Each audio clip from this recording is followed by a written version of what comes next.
Okay, so welcome to everyone. Thank you for coming and listening in on our webinar, Bank De-Risking and its Impact on Nonprofit Organizations. This is a very important topic, as we have been hearing increasingly over time from our members that problems with banks are growing, including closing of accounts, delay of transfers to programs and grantees overseas, and excessive documentation, sometimes of individual transactions. And in November of last year, two very important and helpful reports were published on this topic of bank de-risking in general, and also discussing the impact on nonprofits. And we have the authors and principal researchers of those reports with us today to present them to you. And after that, we will have a general question and answer period. If you would like to submit a question, you look on the right-hand bar. It should be on the right-hand side of your screen, and there's a box there for questions, and you can submit there. We'll keep track of them, and I will, after the presentations, I'll read them and ask the presenters to respond. I want to particularly welcome our colleagues from Europe who signed up and are online because it's late at night there. And wanted to alert everyone that this session is public. It's being recorded and will be posted on our website after it's over, and we have some members of the press listening in, so welcome to you as well. I wanted to quickly tell you that about the Charity and Security Network. We are a collection of nonprofits working to address the various problems that national security laws have created for civil society operations since 9/11. And bank de-risking is one of those. And that's why we're so interested and so happy that the authors of these reports are willing to present them to you today. We will have 4 speakers, then our question and answer period. When you're done, we have a financial access working group for nonprofit organizations. If you're interested in participating in our work on this issue, you can let us know and we can add you to that group if you're a nonprofit organization. So with that, nope, I'm here. Like to, we will have our first speaker very shortly. Tracy, are you on yet? No. Okay. Our first speaker is in an airport in Doha. Yes. So we'll give her another minute to address. I am.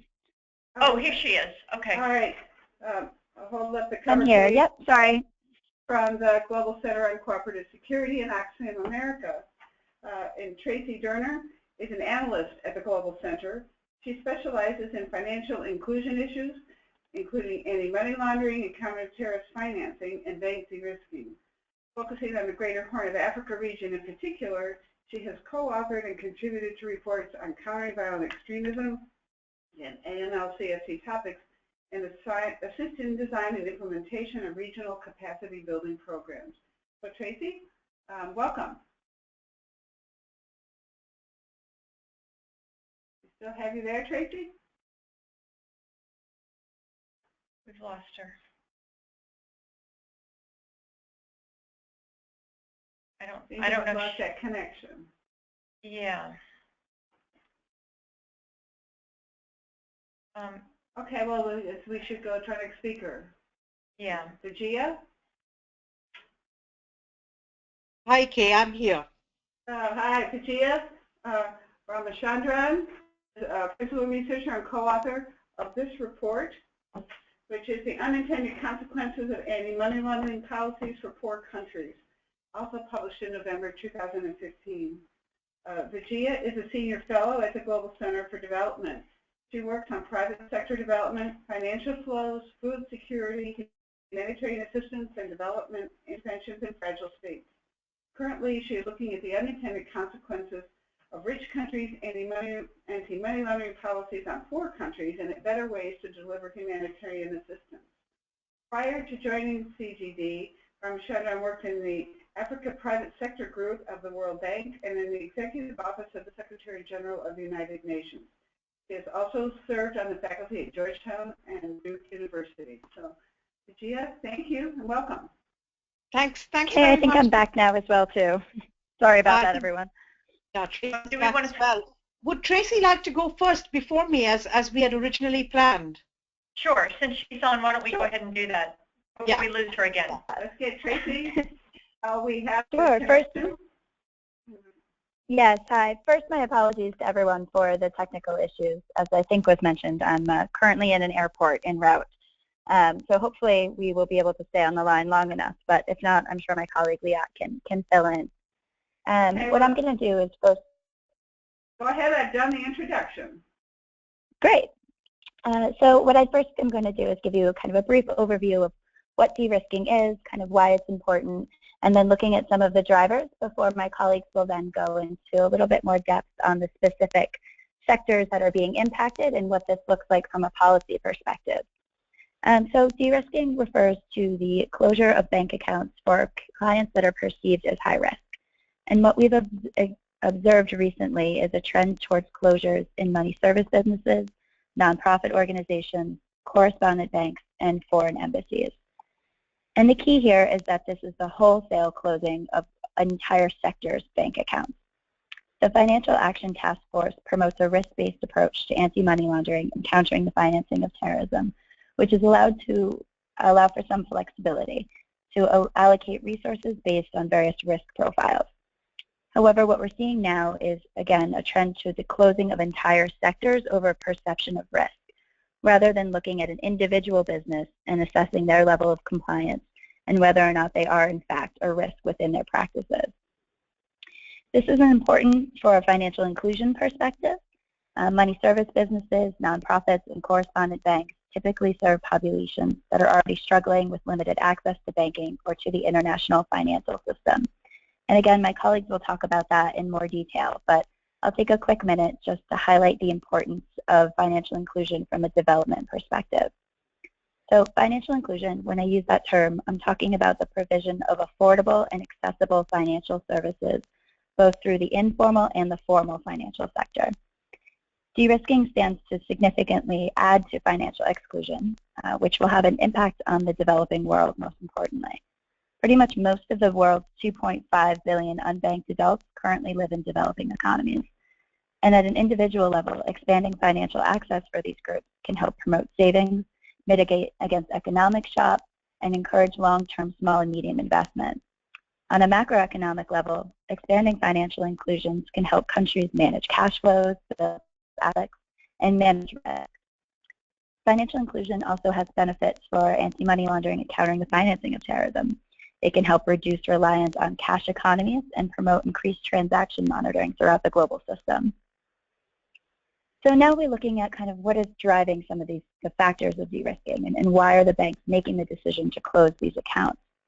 And really, in the wake of the 2008 financial crisis, regulators were taking a lot of heat for being perceived as asleep at the wheel and not being able to catch that this was coming. As a result, there has been an increased focus on AML and CFT, partially because banks are looking to be held accountable for some actions, and also because regulators are increasing their scrutiny more broadly on the financial sector. With this increased scrutiny has come an increase in fines. There's been a modest increase in AML enforcement actions in 2012, but a 131-fold increase in fines, rising from 26.6 million to 3.5 billion in 2012. Beyond the financial costs, there's also reputational damage for banks that are associated with AML fines. Enforcement actions can come with a curtailment of a business line or a limit on products. Enforcement actions can also require that firms hold more capital, liquidity, or solvency, which all has an impact on balance sheets. For example, BNP Paribas saw a market loss of $12.7 billion over the rumors of its impending enforcement action. And beyond the financial costs, there's also a personal liability component that's increasingly growing. Regulators and enforcement actors rely on what were called deferred prosecution agreements, where basically a bank agreed to a set of conditions in exchange for being excused from criminal prosecution. However, as you've seen the growth of these large-scale fines and the impact of the reputational damage start to really subsist, the shock factor wears off a bit, and it starts to be viewed as kind of cost of business. regulators are looking for new ways to enforce these and are increasingly moving towards criminal prosecution. For example, again, BNP Paribas was one of the first banks to actually plead guilty to criminal allegations for its most recent enforcement action. And there are also repercussions for top leadership. You're increasingly seeing them named during these cases and dismissed. And then being associated with a case like that can pretty much be career-ending, even if it doesn't land you in jail. So in response, financial institutions have begun upscaling their compliance departments. According to a survey by KPMG, 78% of compliance professionals have increased spending. Of those, 22% say they've increased spending by 50%. Costs of compliance are high for a number of reasons. One of the main ones being that you're dealing with overlapping regulatory jurisdictions. So in the U.S., each state has its own set of laws, then you have U.S. laws, and then increasingly these banks are operating in a global environment that requires them to be compliant with the regulations in every of the countries that they operate. There's no real streamlined regulations in place right now, so you're managing a very complex and very intricate navigation. Additionally, these relationships can be challenging. You're dealing with outdated technology systems that maybe can't incorporate the type of risk that are inherent in these sectors. So you're increasingly seeing these types of clients get flagged before they even get to the level of having a compliance manager. And the challenge here really is that banks are not being fined for an actual violation, but often just for the failure to have adequate policies in place. So as you're seeing more and more scrutiny on these institutions, it's becoming increasingly more likely that they will, in fact, be fined. The banks have to balance this against its profitability. And when you're looking at these sectors, particularly money service businesses, NGOs, and correspondent banks, they're not necessarily the highest profit sector. They tend to have a lot of high volume, but really are not the most wealthy clients that these banks are dealing with. So increasingly, they're looking at the balance sheet and simply deciding that it's just not worth the risk. So on the broader scale, we kind of have a bit of an issue where everyone in the de-risking sphere, the clients, the banks, and the regulators, are all acting rationally. The risk-based approach is designed to allow a very necessary flexibility to align resources with risk, and regulators argue that de-risking is a misappropriation of this policy rather than a flaw of the policy itself, and therefore have really been reluctant to issue additional clarity in the way that banks have been asking for. Banks, on the other hand, are looking at their balance sheets, they're looking at the fines and their personal liability, and simply deciding that it's just too risky and not worth the effort. Client bases are struggling to improve compliance and are doing a lot on that front, but it's such a complex and changing dynamic that it's often hard for them to ensure compliance throughout the chain. Further than that, there's a lack of trust in the system. Even if a MSB is compliant within its jurisdiction, the bank that's banking it back in the U.S. may not trust that the adequate KYC or know your customer procedures are being implemented. So what you're really left with is a situation where you kind of have a market failure. Everyone is doing what they should be doing, but you're still ending up in a position where these services are being curtailed. And that has really severe and significant implications from both a financial perspective and a social and humanitarian perspective as well. So at this point, I think I'll turn it over to my colleagues to talk about those a little bit more in detail and just what it means when these bank accounts are being closed.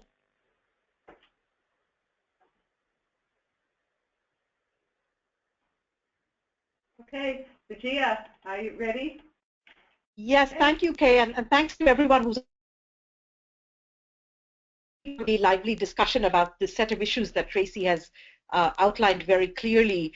I just want to add a few things. I think from our perspective at the Center for Global Development, we convened a working group to look at this issue about a year ago now, a little bit more than a year ago, a working group of experts on anti-money laundering policies that was chaired by Clay Lowry, former Assistant Secretary of U.S. Treasury. And you know, our sense was that there are two goals at play here that are unintentionally in conflict with each other: the goal of providing more security and stability both domestically as well as internationally, and the goal of financial inclusion and remittance services and being able to provide banking services to the world's poor. And what we have seen as the AML rules have been enforced with greater vigor is that the financial inclusion goal has become unintentionally in conflict with the with the security goal. And the sense of the working group was that this does not have to be the case, that they don't need to be in conflict, that you don't need to trade off one for the other. And as Tracy mentioned, our report also focused on these three key areas: remittance flows to poor countries, which we felt were being obstructed by the debanking of money transfer organizations. We looked at also the decline of correspondent banking services, particularly between large banks in Western countries and lots of smaller banks in developing countries that were no longer able to access services, particularly for things like trade finance. This was becoming increasingly a problem. And finally, for the audience that's in on this call, we spent some time looking at the effect of AML CFT on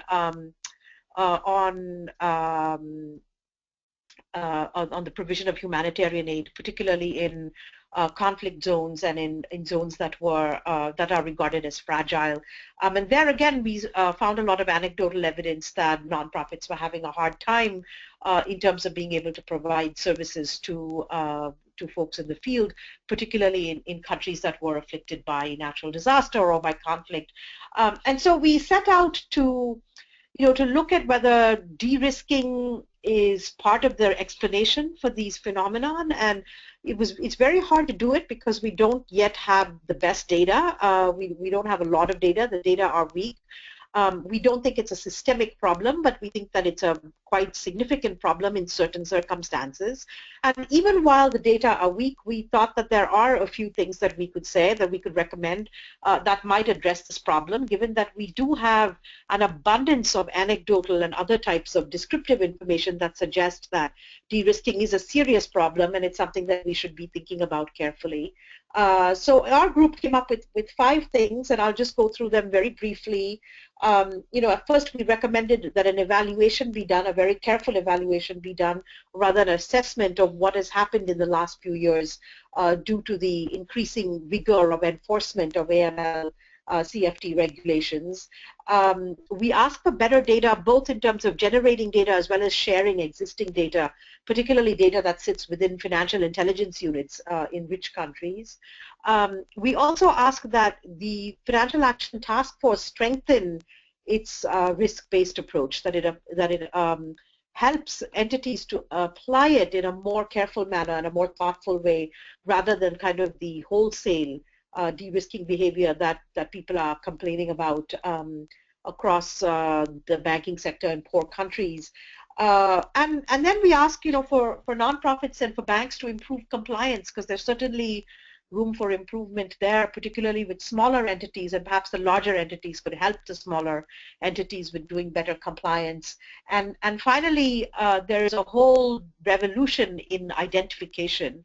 And so we rely on some work done by our colleagues at the Center for Global Development to see whether things like biometric identification and legal entity identifiers and things like that might help to enable identification of customers better, and therefore prevent de-risking when banks and other entities don't know their customer, or afraid that they don't know their customer well enough, or that they don't know their customer's customer, which is increasingly a problem from what we gather. And so new forms of ID might help in that regard as well. So those were sort of our 5 key ideas to deal with this problem, and we're certainly interested to hear the feedback of those on the call and others as we continue to disseminate this work and to try to figure out what to do next. So with that, I will turn it back to you, Kay. I know that there are others who are waiting to speak, so I'll turn it back to you. Thank you very much, Patia. Now that we've got the nuts and bolts of what's in these 2 reports, co-authors on them will add kind of their general observations and experience, both working on the issue on a policy basis and in research.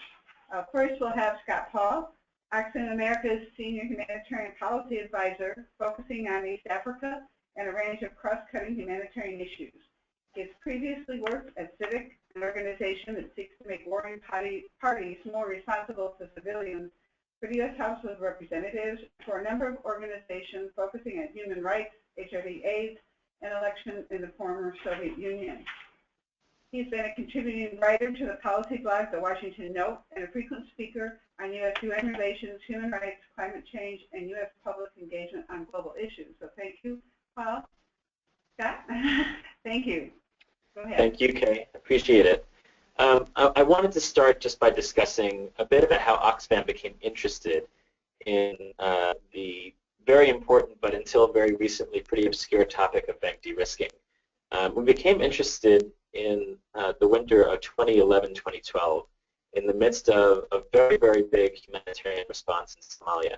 I'm sure many of you will remember a good chunk of the country was undergoing a famine. The entire region was undergoing a severe food crisis.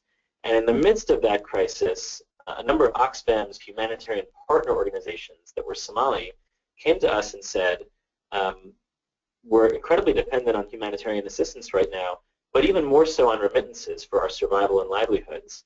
And we learned that the remittance companies that send money here are losing a key bank account in the U.S., and it could really endanger significant parts of the population.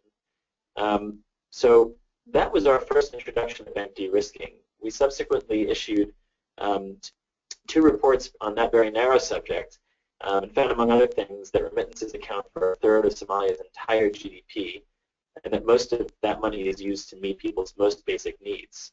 So that was our way of learning, really, that access to the global financial system can really be an issue of life and death for a lot of people, particularly for vulnerable communities. And once we figured that out, we started connecting the dots to our own programs and some of the problems and challenges that we face as an operational organization. So in very general terms, we need to get money from our headquarters, usually in developing countries, to, in developed countries, to humanitarian crises and our teams that are working there. And those countries tend to be the countries that are classified as the most high risk, with very weak governance, very weak capacity to oversee the financial sector and verify the identity of individuals using financial services.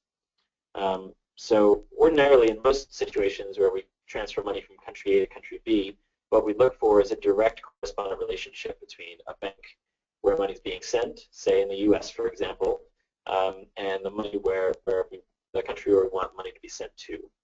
In most of the countries where we work, there are no, in humanitarian crises at least, and in conflicts, there are no direct correspondent relationships. So we need to find an intermediary bank. That's a bank in a third country that has correspondent relationships with our bank in a developed country, and the bank that our teams use in emergencies, which tends to be national banks that don't have direct relationships with U.S. banks. A lot of times what we experience is a great deal of delay, first of all, in sending money from here to there, because there are a number of compliance checks that need to take place. And by the time those compliance checks are completed, our routing instructions are often obsolete. And either our bank has cut off its relationship with the intermediary, or the intermediary has cut off its relationship with the bank in the destination country. And the result is transfer denied, and you have to start again. For our staff and for the people who we serve, that creates some very serious operational consequences. That means we have to choose between either sending money through less secure channels, sending very, very large amounts of money when we can, and asking our local staff to keep the money under the mattress until another transfer can come through. We're taking the risk that we won't have enough money to meet our debts in country. And that could be both a security risk and a program risk if we can't pay our staff, pay our partners, pay our vendors, and distribute cash to our beneficiaries that are depending on that cash to survive. But Oxfam is actually amongst the better off organizations in the charitable sector because we're big, we have very, very solid brand recognition, there's confidence that we have solid systems in place because we're big. But the organizations that have it much worse are small organizations, and specifically Muslim charities, Islamic charities, and diaspora organizations. For small organizations, the calculation tends to be very simple. If you're small, you're not generating a lot of revenue for the bank, so why would we ever bother? For Islamic and diaspora charities, often many of those charities are small and they lose accounts, but even if they're big organizations, they can often be subject to the sort of indiscriminate de-risking that everyone has rightly called very, very problematic. And so even if they have the best systems in place, and even if they generate significant revenue for the bank, they may still not be eligible for accounts at many banks. So with all this in mind, we worked together with the Global Center on Cooperative Security to pull together this report that Kay has mentioned. And what we've tried to do is identify some of the key drivers and key impacts of bank de-risking that Tracy has discussed, and then also review some case studies and how the government has dealt with this in the past, the U.S. government and the international community, and then lay out some recommendations for action in the future. I should mention one of the issues that we addressed, as Tracy discussed, is the challenge of financial inclusion and the challenge to civil society groups in developing countries.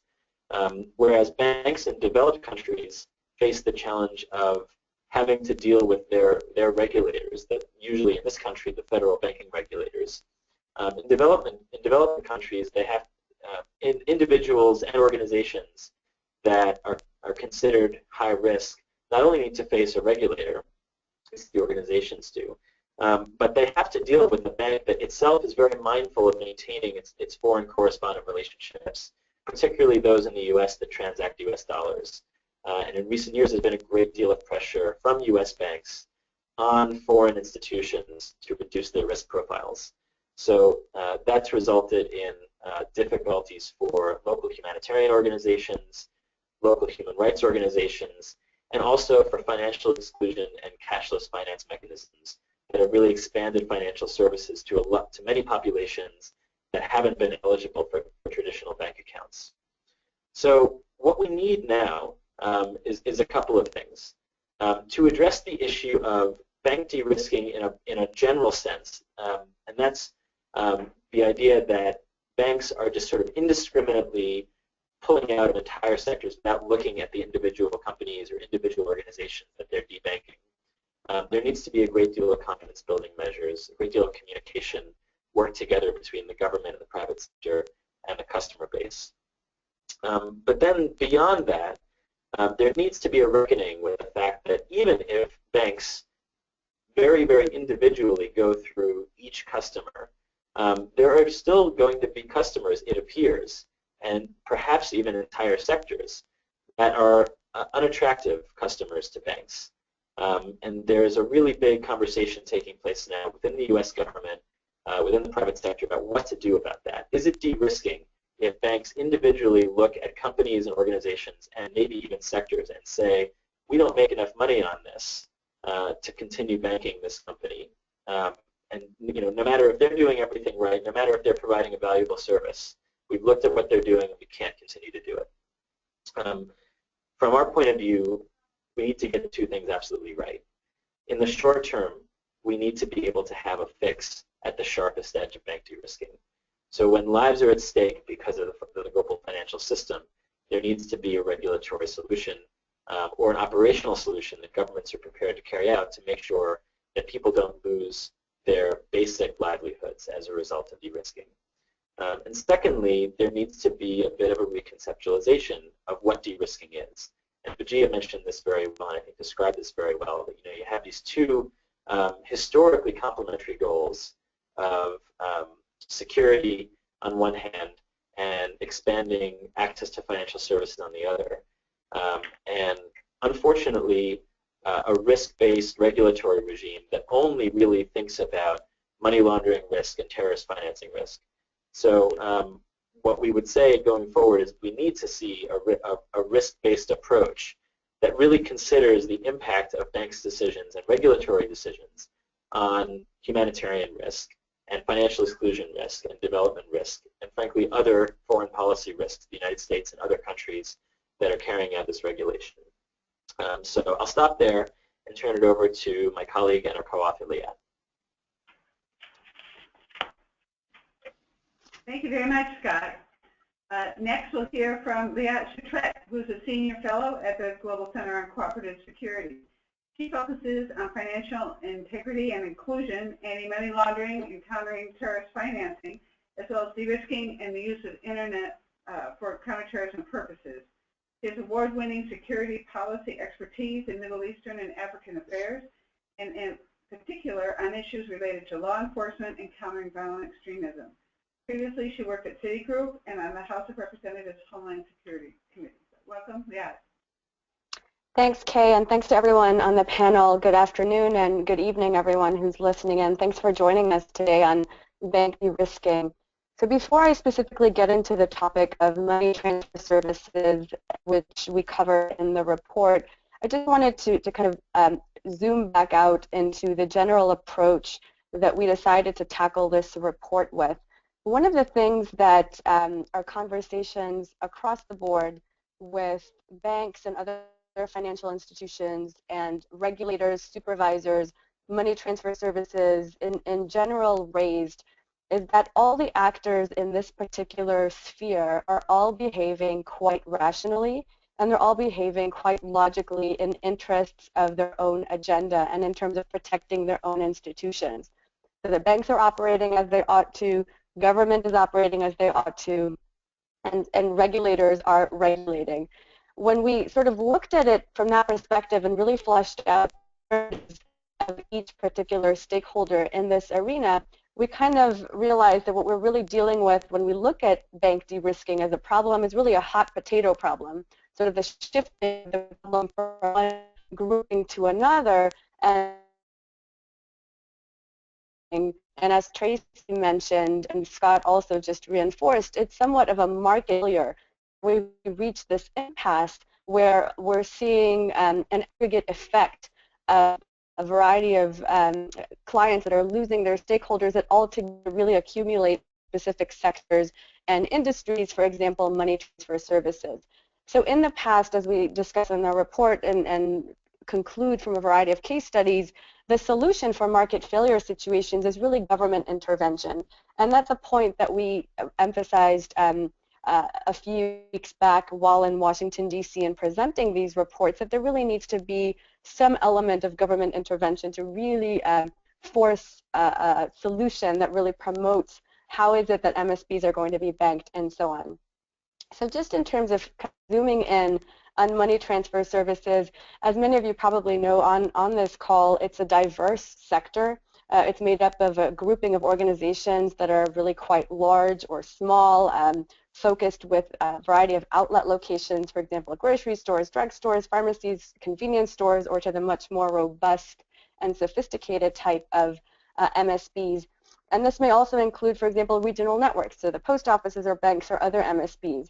All in all, when we look at money transfer services, provide an essential financial service, and as Scott mentioned in Somalia, a specific financial backbone when no other formal system or financial services exist. So these money value transfer companies really operate across the board in a diverse kind of way, but also they typically would have a sending end agent who would accept the payment of money, the transfer, including that fee, collect the required identification, so perform kind of general know your customer record keeping, entry, recording, and so on of transactions in the sender's information, and then the receiver on the other end would go ahead and collect that fund at the point, that sending point. The challenge has become in maintaining those banks for money transfer services, and part of the reason of this is that inherently money transfer services and financial institutional scoring of their risk scores really fall short. They're really always going to be categorized as high risk, inherently high risk, and therefore the first to be de-risked or the first to have the financial institution opt to exit that relationship because, again, they don't provide as much of an income when compared to the risk that they do provide. One of the solutions that we've been really talking about is that financial institutions themselves, so banks, really need to ask regulators to help them bank money transfer services. As money transfer services are getting rejection letter after rejection letter and unable to maintain their bank accounts, banks need to also note that there is a sectoral exiting of these particular relationships that's really not just de-risking, but re-risking. And I'm using this term to really suggest that where we once had clear visibility into money transfers accounts because they were banked in formal financial institutions, once the banks have selected to opt out of that relationship, we no longer have transparency into those transactions, which means that we actually know less about what's going on there, which is obviously increasing the risk and shifting that risk into kind of a vacuum where there really is no accountability or transparency, which means that in the long run we're creating pockets of risk that we have no visibility into, which of course increases AML or money laundering and terrorist financing concerns. So this is something that is definitely a challenge that I believe is being recognized, but maybe not being as urgently prioritized or addressed. So one of the things is really to request to have banks request regulators to help them out and bank them appropriately. The other item here is that the risk-based approach really remains quite broad, and partially that's the purpose of it, which is to provide guidance broadly so jurisdictions can adapt it to their situations. However, when it comes to the risk-based approach as it applies to money transfer services, we really find that it's slightly overly broad. And in that sense, banks are really finding a tremendous amount of loopholes to really continue and mark them all as high risk and essentially chuck them out of the bank. So I know that we'd like to leave ample time for discussion, so I just very briefly kind of glossed over a number of different topics to supplement some of my colleagues. Welcome you to read the report and definitely would like to have a solid conversation now. So Kay, I'd like to turn it over to you and to the rest of the team and for discussion. Thank you very much, Liat. For those who have questions, you can type them into the box in the right-hand column of your screen where it says questions. And we do have a few, and I'll start with a question from Abdul Jalil Ali, who says, I agree with Tracy that the banks are purely taking economic decisions when closing bank accounts. My question is, how can we get the banks to give us sound reasons for closure? They are vague in their responses and not forthcoming in working with the clients to ensure proper due diligence is taking place. And I'll invite any of our speakers to respond to that.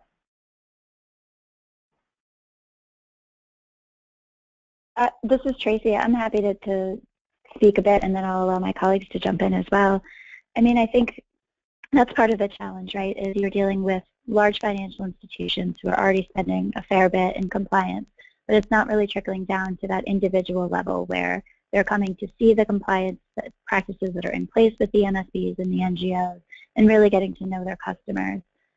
In some instances, we have seen that happen, for example, Westpac, Merchants Bank in California, but I think one thing that can be done is to be a vocal advocate with your banking representative.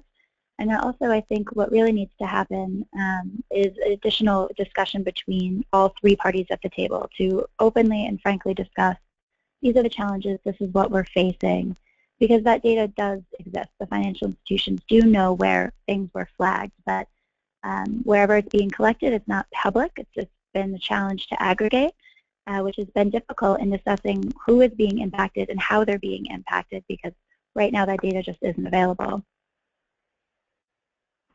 Other responses to that?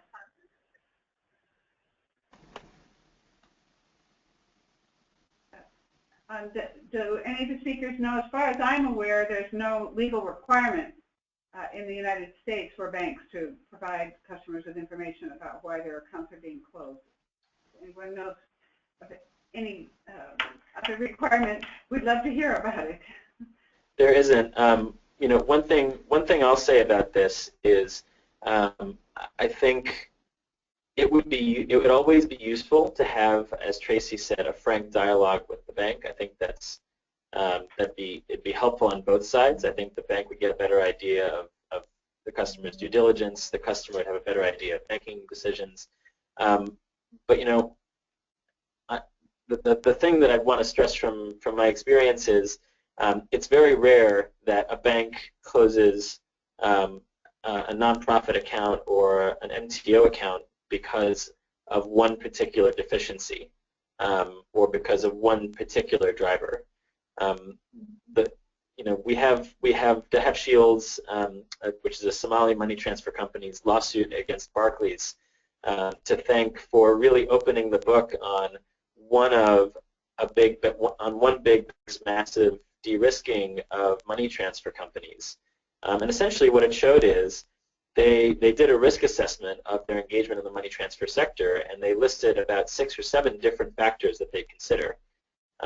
Due diligence really didn't factor heavily into it, let alone one particular aspect of due diligence. And a lot of it had to do with deposit minimums and revenue minimums.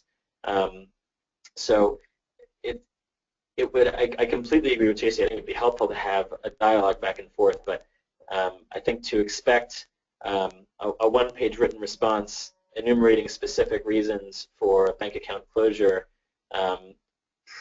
probably would simplify a very complex decision that ultimately comes down to a lot of different costs and very, very few benefits for continuing the relationship. Okay, if I can just from Tom Keating in the UK. Tracy's trying to pipe in. Tracy, did sorry, you want to ask? It was Liat speaking. If I can just build on to something that Scott just said. Sure, go ahead. Thank you. So I agree with this idea of communications and dialogue with the banks, but I think at the end of the day, the banks being businesses, we can't necessarily sit around and wait for a really long letter kind of with bullets indicating 1, 2, 3, 4, 5, here's why we've decided to exit this relationship with you, because then we'll just keep pushing this hot potato into the future. And one of the things that is really quite simple and obvious is that if a jurisdiction, if a particular MSB is operating in a high-risk jurisdiction, that's a flag, right? So that's part of the issue. If they're dealing with anyone who could potentially be on a sanctions list, that's an issue and that's a problem.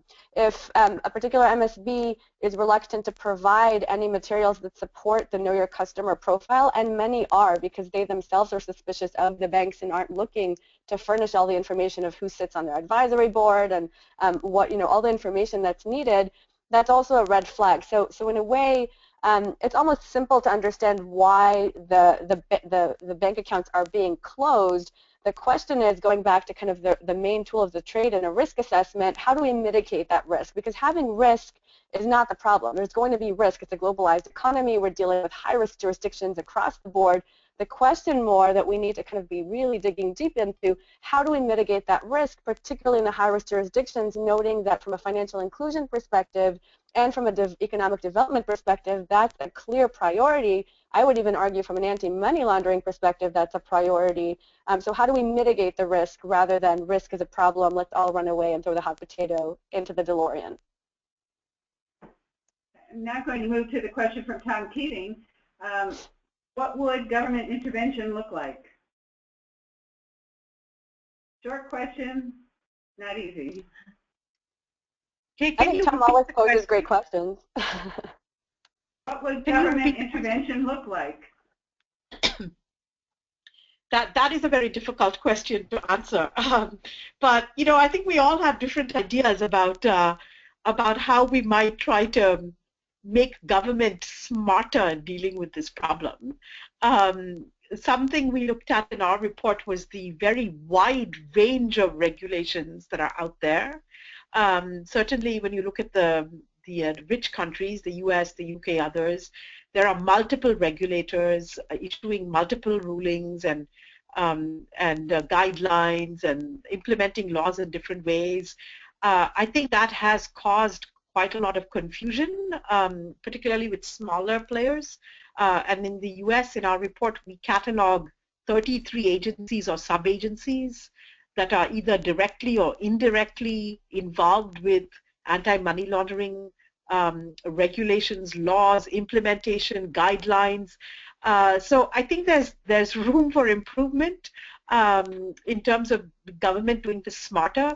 I think also moving one level up from government, the Financial Action Task Force, other multilateral bodies, standard setters can also be issuing clearer guidelines. I think that some of this can be simplified, some of it can be streamlined, some of it can be made more consistent. That will all help the various entities who are trying to grapple with compliance with due diligence and so on. If I can also add to this. Yeah.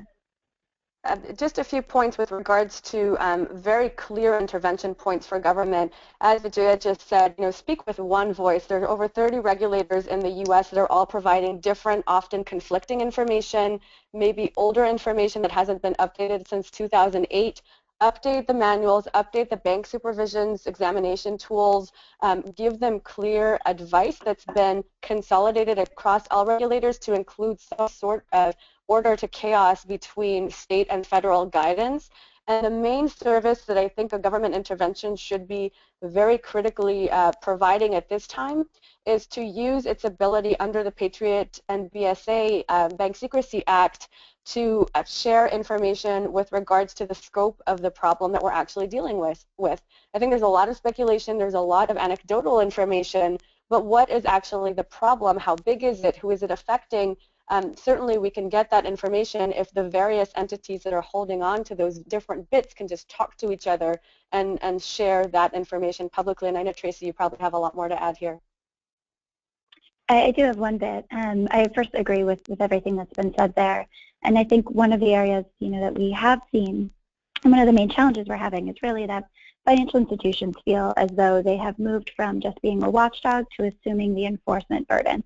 And that level of risk is something they're just not willing to take. So looking at this problem, government can step in and realign some of that risk. And one of the areas that we've seen this happen to some extent, although it is still a fledgling area, is in the marijuana banking industry. So this is a topic that we cover as one of the case studies in our reports. But the U.S. government and the regulators have created a 3-tiered reporting system for financial institutions to report with marijuana banking that's compliant at the state level, is potentially not compliant with some of these intricacies at the federal level, and then has resulted in the closure of bank accounts. And so in doing so, they have kind of taken, although they haven't announced that they won't prosecute or enforce as a result, what they have done is taken some of the risk burden back and created this kind of category where financial institutions are allowed to report and to have covered, therefore addressing that problem of it's not necessarily a violation, but a perceived inadequacy in procedures. So they're allowing banks kind of an avenue to cover themselves, which shifts some of the risk. And that might be an area where there are cross-applicable lessons, certainly concerns about the volume of transactions and how those will be processed. But if there's a way that governments can take steps towards that direction, we've also seen some tentative steps towards safe harbor policies, which are in existence and do have some challenges of themselves alone. But one of the areas I think beyond streamlining reporting requirements and guidelines is kind of rebalancing that so that it is worth it for the financial institutions to re-step into this field. And just to build on the very end of that, and Tom, this is a great question, so thank you for this. Just to connect back what Tracy and Leat were saying about sort of creating those incentives, updating manuals, speaking with one voice.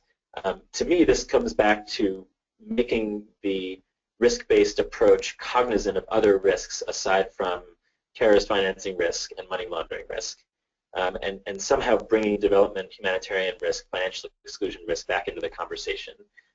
So how do you do that? I don't think it's by saying we don't care about money laundering and terrorist financing as much as we did. I do think it has something to do with saying we're going to recognize when you go above and beyond the call of duty in your due diligence over high-risk accounts. When Tracy and Leat were co-authoring the report that we put out together, one of the recommendations I thought was really interesting was to really identify publicly some of these institutions that did that and to give them a reputational incentive to keep doing that. And I wonder whether, at a less high-profile level, the same kind of incentives can be built into, for example, examination manuals, so that the line examiner, who at the moment is first and only concerned with is terrorist financing happening on my watch in the banks that I examine, and maybe also someday could peripherally be concerned about, are customers doing important humanitarian and financial inclusion work being served by the banks that I'm working with? like to move now to the next question from David Artingstall. He says, the case-by-case versus wholesale argument has become a feature of this narrative, although as Scott suggested in practice, in certain subsectors, this is a distinction with little difference. What additional information beyond sector country product does the panel think banks can access to do more granular risk assessments? I can take a quick first stab at that if I understand correctly. One of the things that have always somewhat troubled me in our globalized economy is that we've never bothered to re-examine jurisdiction, and I know, or the notion of jurisdiction, and I know that the idea of challenging the nation state and its sovereignty is really something, you know, kind of maybe frowned upon. But at the end of the day, when we're looking at assessing risk, we still tend to stick with traditional jurisdictional, you know, where do you come from? Is that a high risk or a low risk jurisdiction?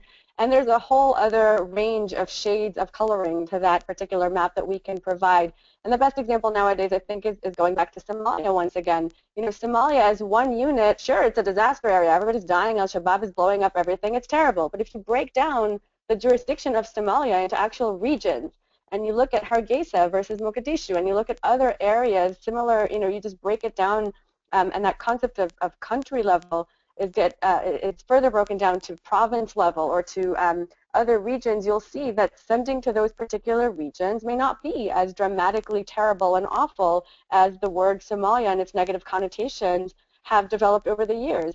And we do this with property taxes in the U.S. You know, we do this with, there's a whole other way of addressing the jurisdiction problem and breaking it down further that maybe banks should further examine in the complication of their algorithms.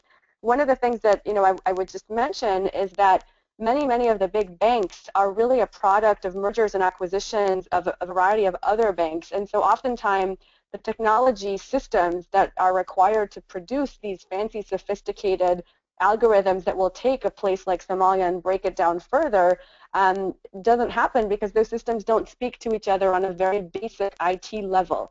And overcoming that is a huge bottleneck and a huge expense for banks, not one that necessarily they're interested in overcoming, especially when you can throw money at a compliance department and fix the problem from that perspective while kind of sidestepping the IT bit of it. And that's a whole maybe other topic, but I'll just throw that out there as another potential idea. I want to go to one more question before I ask the speakers to give us any closing thoughts you've had after this discussion. And this is a question from Pamela Calvert. Can you speak to any de-risking impacts you're seeing in Asian countries?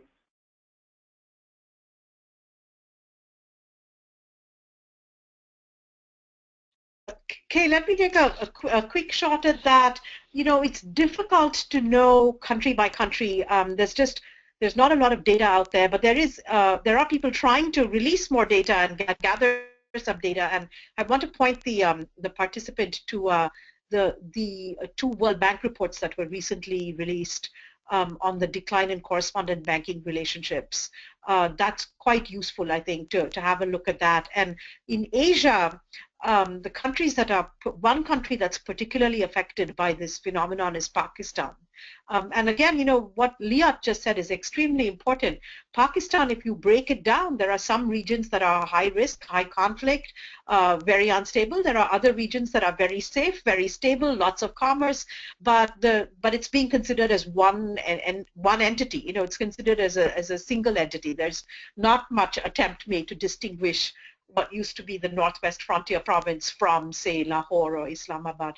But there's that problem, and you know, that in part perhaps is driving what we're seeing, which is, at least anecdotally, we're seeing quite a lot of evidence that small banks in Pakistan, for example, are having their relationships with U.S. banks severed. So it's not just in sub-Saharan Africa, it's not just in high-risk countries, it's also in countries in Asia, countries in Latin America too. We have evidence of decline in correspondent banking. My understanding is that the Mexican government is very concerned about the decline in correspondent banking relationships between the U.S. and Mexico. So this seems to be a phenomenon across different regions. Thank you. I know I said that was the last question, but I'm going to read one more. It looks like we have enough time. This comes from James Savage. The analysis and recommendations seem framed from a regulatory, technical, commercial, and procedural standpoint on a risk-based approach.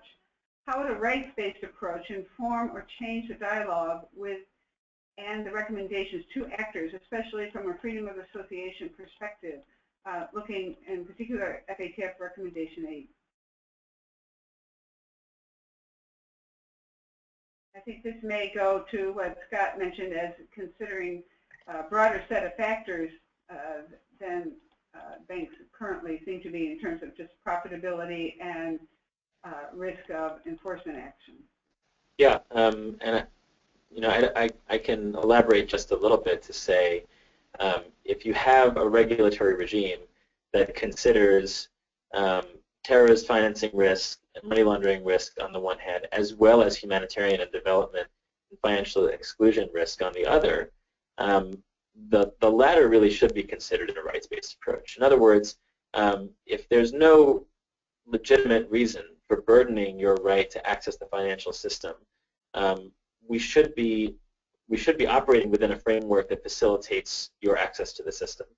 At least that's how I would conceive of a rights-based approach in a way that merges together with the traditional risk-based approach. And if I can quickly add one sentence. Go ahead. If I could just add one thing to that, I would just say that a lot of the financial inclusion, the rights-based approach, and so on, is actually already being done within banks, particularly the bigger ones, whether it's for a tax incentive or the social corporate responsibility, reputational benefit, whatever it is, whether it's the good within. It is ongoing in many banks. The one caveat I would put to that is that that's highly segregated and siloed from any of the know your customer or compliance or regulatory interactions that are occurring. And so the dialogue is really divorced. There's absolutely no interaction, very limited interaction at the best case scenario. So one of the things that I would argue and suggest to banks is to have representatives from that side of the house or that side of the shop be present in the KYC discussions, to have them be present in enhanced due diligence discussions so that they can inform and bring in those perspectives from their work on financial inclusion, which at the moment are two very different concepts that are not being at all treated as complementary, let alone as risk mitigating altogether. Now I think starting with Vijaya, I'd like to ask you each to share with us just one quick parting thought before we conclude. So I think I'd like to end on a positive note, which is I think that a number of different people are thinking about this problem. There is analytical work now out there. There are people in policy thinking about this. I think the governments in several rich countries are really thinking about this hard. The US, the UK, Australia, others. I think everybody is keen to do something and to address this problem. So I feel like there's positive momentum around solving this very difficult problem. And so we need to, I think, help in whatever way we can to move this process along. Policy reform can often be very painful, but I do feel like there's very positive momentum, and I think people are trying very hard to address this. And so I want to end on that positive note. I'll end on a similarly positive note. 3 years ago, now nearly 4 years ago, my first interaction with the U.S. government on a topic that relates to this, the message was, this is a market problem, and so the market's going to fix it. It's not our problem. Not only is it not our place to tell banks which customers to bank and which to not bank, but it's also not our place to respond to fluctuations in the banking sector's risk appetites. Since that time, there's been a really, really positive evolution, and now I think there's recognition that, number one, there is a problem, and number two, that the government has some role in fixing it. Really, the question now is, number one, is the government prepared to use its authority, as Liat suggested, to get the data that we need to solve the problem appropriately?